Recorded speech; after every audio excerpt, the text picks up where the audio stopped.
Welcome to whistle.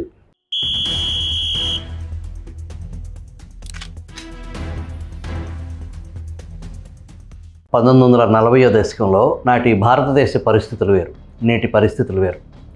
అరకొర సౌకర్యాలు, అంతులేని అవరోధాల మధ్య తొలితరం మహనీయులు ఈ దేశ పునర్నిర్మాణంలో వారి జీవితాలను ధారపోశారు.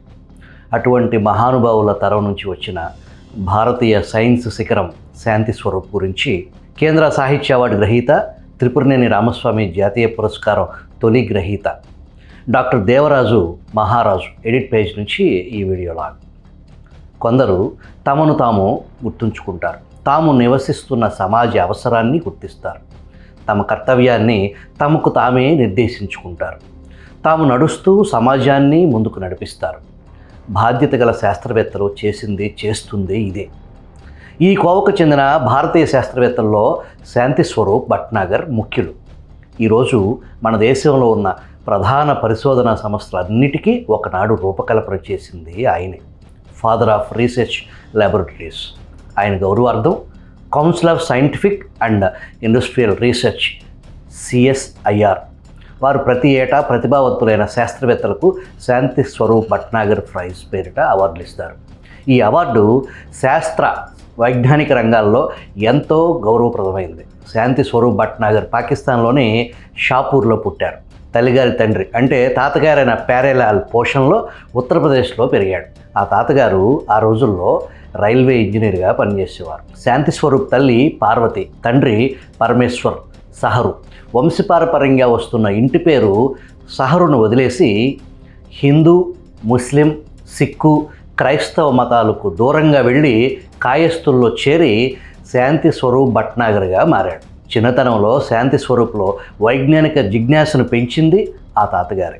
ఆయన శిక్షణలో శాంతికి సాహిత్య, నాటక, సాంస్కృతిక, సామాజిక, వైజ్ఞానిక రంగాల్లో మంచి అభిరుచి కలిగింది. శాంతి స్వరూప్ తండ్రి సహాధ్యాయి అయిన లాల్ రఘునాథ్ సహరు దృష్టిలో పడ్డాడు. ఆయన దయాల్ సింగ్ హై స్కూల్కు హెడ్ మాస్టర్గా ఉండేవారు. స్వయంగా వెళ్ళి శాంతి స్వరూప్ తల్లితోనూ తాతతోనూ మాట్లాడి శాంతి చదువుకు సంబంధించిన బరువు బాధ్యతల్ని తనకు అప్పగించాల్సిందిగా కోరాడు. తన మిత్రుడు పరమేశ్వర్ సహాయ ఆత్మశాంతి కోసమై తనకు ఈ బాధ్యత అప్పగించాలని మరీ ప్రాధాయపడ్డాడు. వారికి అంగీకరించక తప్పలేదు. ఈ విధంగా హెడ్ మాస్టర్ లాలా రఘునాథ్ శాంతి స్వరూప్ను సొంత బిడ్డలాగా చూసుకుని పెంచి పెద్ద చేశాడు. అయితే శాంతి రఘునాథ్పై భారం వేయలేదు. ప్రభుత్వ విద్యార్థి వేతనం సంపాదించుకున్నాడు. అక్కడి సైన్స్ ఉపాధ్యాయుడు మౌల్వీ తాలిబ్ ఆలీ ప్రోత్సాహంతో అద్భుతాలు చేసి చూపాడు. ఫ్లాస్కులు, టెలిఫోన్లు, కాలింగ్ బెల్లు, స్టీమ్ ఇంజన్ల వంటి పరికరాలు తయారు చేస్తూ ప్రదర్శించేవాడు. ఆ విధంగా విద్యార్థులందరికీ ఆదర్శప్రాయుడయ్యాడు. శాంతి స్వరూప్ భట్నాగర్ డిగ్రీ చదివాడు, కానీ పరీక్ష తప్పాడు.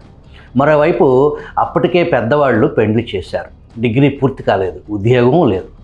ఆ స్థితిలో ఆదుకునేవాళ్ళు లేరు. భారతదేశంలో సగటు యువకులు చాలామంది అలాంటి పరిస్థితులు ఎదుర్కొంటున్నవి. అలాంటి స్థితిలో ధైర్యంగా నిలబడి ఒక గొప్ప శాస్త్రవేత్తగా ఎదగటం అంటే అతనిలోని పట్టుదల, కృషి, నిజాయితీ, నిబద్ధత ఏ పాటిదో అర్థం చేసుకోవాలి. వాటి నుంచే నేటి యువత స్ఫూర్తి పొందాలి. ఆ దశలో ప్రైవేట్గా ట్యూషన్ చెప్పుకుంటూ శాంతి స్వరూప్ BSc పాస్ అయ్యాడు. ఆ తర్వాత ఫోర్మెన్ కాలేజీలో డెమాన్స్ట్రేటర్గా ఉద్యోగం సంపాదించాడు. అక్కడే మాస్టర్ డిగ్రీ ప్రైవేట్ అభ్యర్థిగా ప్రొఫెసర్ GM బినాడే దగ్గర ఎన్రోల్ అయ్యాడు. The effect of observed glass on the surface, tension of water అనే అంశంపై పోస్ట్ గ్రాడ్యుయేట్ పట్టా సాధించాడు. శాంతి స్వరూప్ తన విద్యార్థులందరిలోకి తలమానికమై ఒక గొప్ప ప్రొఫెసర్గా అవుతాడని బినాడే ఎంతో గొప్పగా చెప్పుకునేవాడు. ఆ వెనువెంటనే దయాల్ సింగ్ స్కాలర్షిప్తోనూ తన భార్య అజావంతి నగలు అమ్మిన డబ్బుతోనూ 1919లో భట్నాగర్ లండన్ బయలుదేరి వెళ్ళాడు. యూనివర్సిటీ కాలేజ్లో రామ్సే ల్యాబొరేటరీలో డైరెక్టర్ డొన్నాస్ ఆధ్వర్యంలో సర్ఫేస్ టెన్షన్పై పరిశోధనలు సాగించాడు. ఇన్వేషన్స్ ఆఫ్ ఎమిల్షన్స్ అనే విషయంపై 1921లో DSc పట్టా పొందాడు. అదే సమయంలో CV రామన్, JC బోస్, సిసేరే మొదలైన వాళ్ళంతా అక్కడే లండన్లో ఉన్నారు. బెనారస్ హిందూ యూనివర్సిటీ వాళ్ళు వీళ్ళందరినీ సంప్రదించి చివరకు శాంతి స్వరూప్ భట్నాగర్కు ఫిజికల్ కెమిస్ట్రీ అధ్యాపకుడిగా స్వదేశంకి తిరిగి రమ్మని ఆహ్వానించారు. ఆ ఆహ్వానాన్ని స్వీకరించి భట్నాగర్ తిరిగి రావటమే కాదు, హిందూ బెనారస్ యూనివర్సిటీలోని ప్రయోగశాలల్ని మరింత అభివృద్ధి చేశాడు. 1923లో బెనారస్ హిందూ యూనివర్సిటీ ప్రతినిధిగా లివర్పూల్లో జరిగిన బ్రిటిష్ అసోసియేషన్ సమావేశాలకు హాజరైన శాంతి స్వరూప్ అక్కడ నేచర్ పత్రికలో వచ్చైన ప్రకటన చూశాడు. లాహోర్లోని కెమికల్ ల్యాబొరేటరీస్కు డైరెక్టర్ పదవి కోసం ఆ ప్రకటన ఇవ్వబడింది. దానికి ప్రొఫెసర్ విల్స్డెన్తో పాటు భట్నాగర్ కూడా అప్లై చేశారు.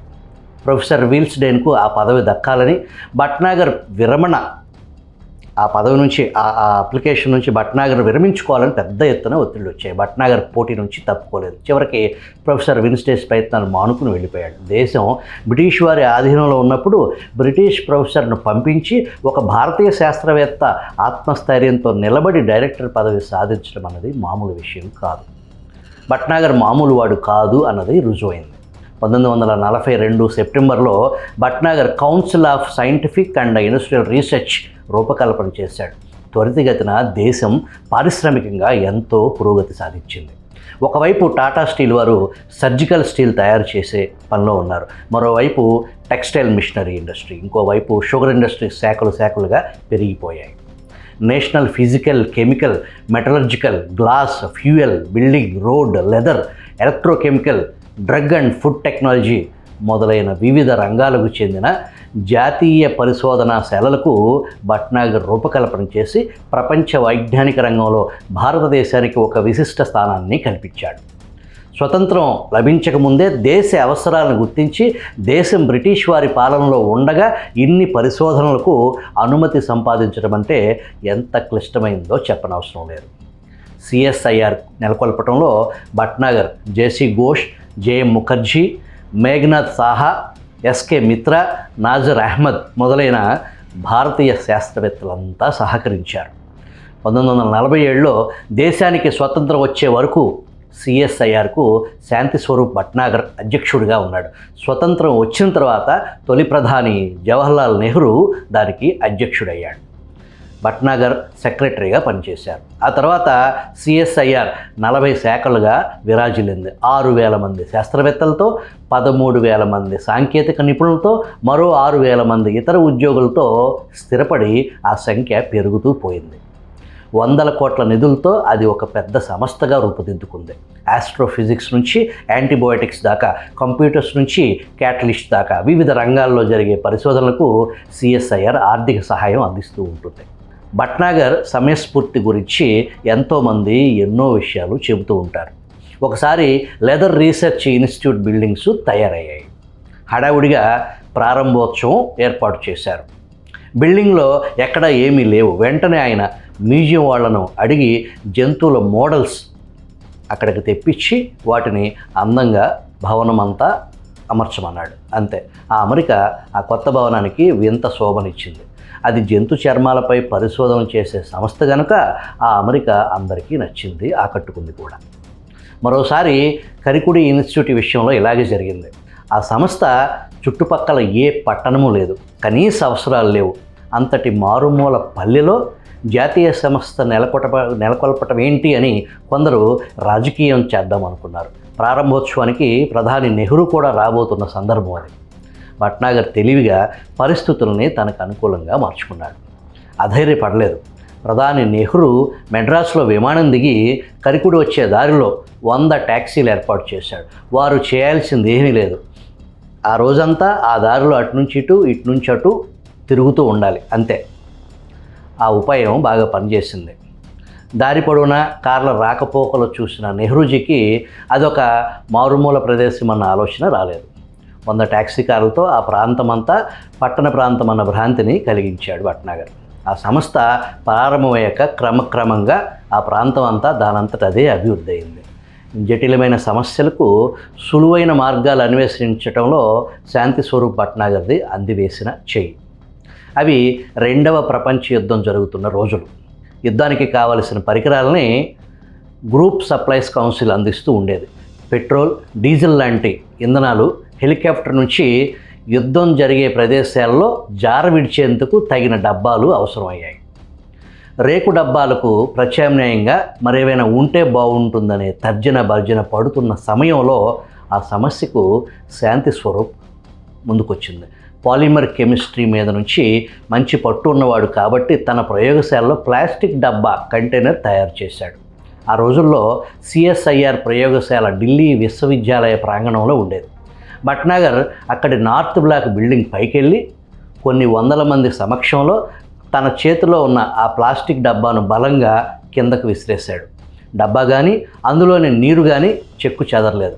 ప్లాస్టిక్ డబ్బాల వాడకం మనకు ఈనాడు వింత కాదు, కానీ ఆనాడు ఆయన అలా యుద్ధం కోసం ప్లాస్టిక్ను వాడుకలోకి తెచ్చాడు. అటు యుద్ధభూమి నుంచి ఇటు సామాన్య జనజీవితం వరకు పరిశోధనలు ఉపయోగకరంగా ఉండాలన్నది భట్నాగర్ అభిమతం, ఆశయం. ఒకవైపు అనారోగ్యం, మరొక వైపు పని ఒత్తిడి. భట్నాగర్కు విశ్రాంతి దొరికేదే కాదు, విధి నిర్వహణలోనే ఆనందం పొందేవాడు. చివరికి ఒకసారి డార్జిలింగ్లోని హిమాలయన్ ఇన్స్టిట్యూట్ ఆఫ్ మౌంటనీరింగ్ సంస్థను సందర్శించడానికి వెళ్ళి అక్కడే గుండెపోటుతో మరణించారు. ఆ రోజు జనవరి 1, 1955. ప్రధాని నెహ్రూతో పాటు నాటి కేంద్ర మంత్రివర్గం అంతా ఆయనకు శ్రద్ధాంజలి ఘటించింది. బిల్డర్ ఆఫ్ ఇన్స్టిట్యూషన్స్ అని నెహ్రూ ప్రశంసించారు. కాలాన్ని గౌరవిస్తూ విధి నిర్వహణకు అత్యంత ప్రాధాన్యత ఇచ్చిన శాస్త్రవేత్త డాక్టర్ శాంతి స్వరూప్ భట్నాగర్ ఒక వైజ్ఞానిక రత్నం.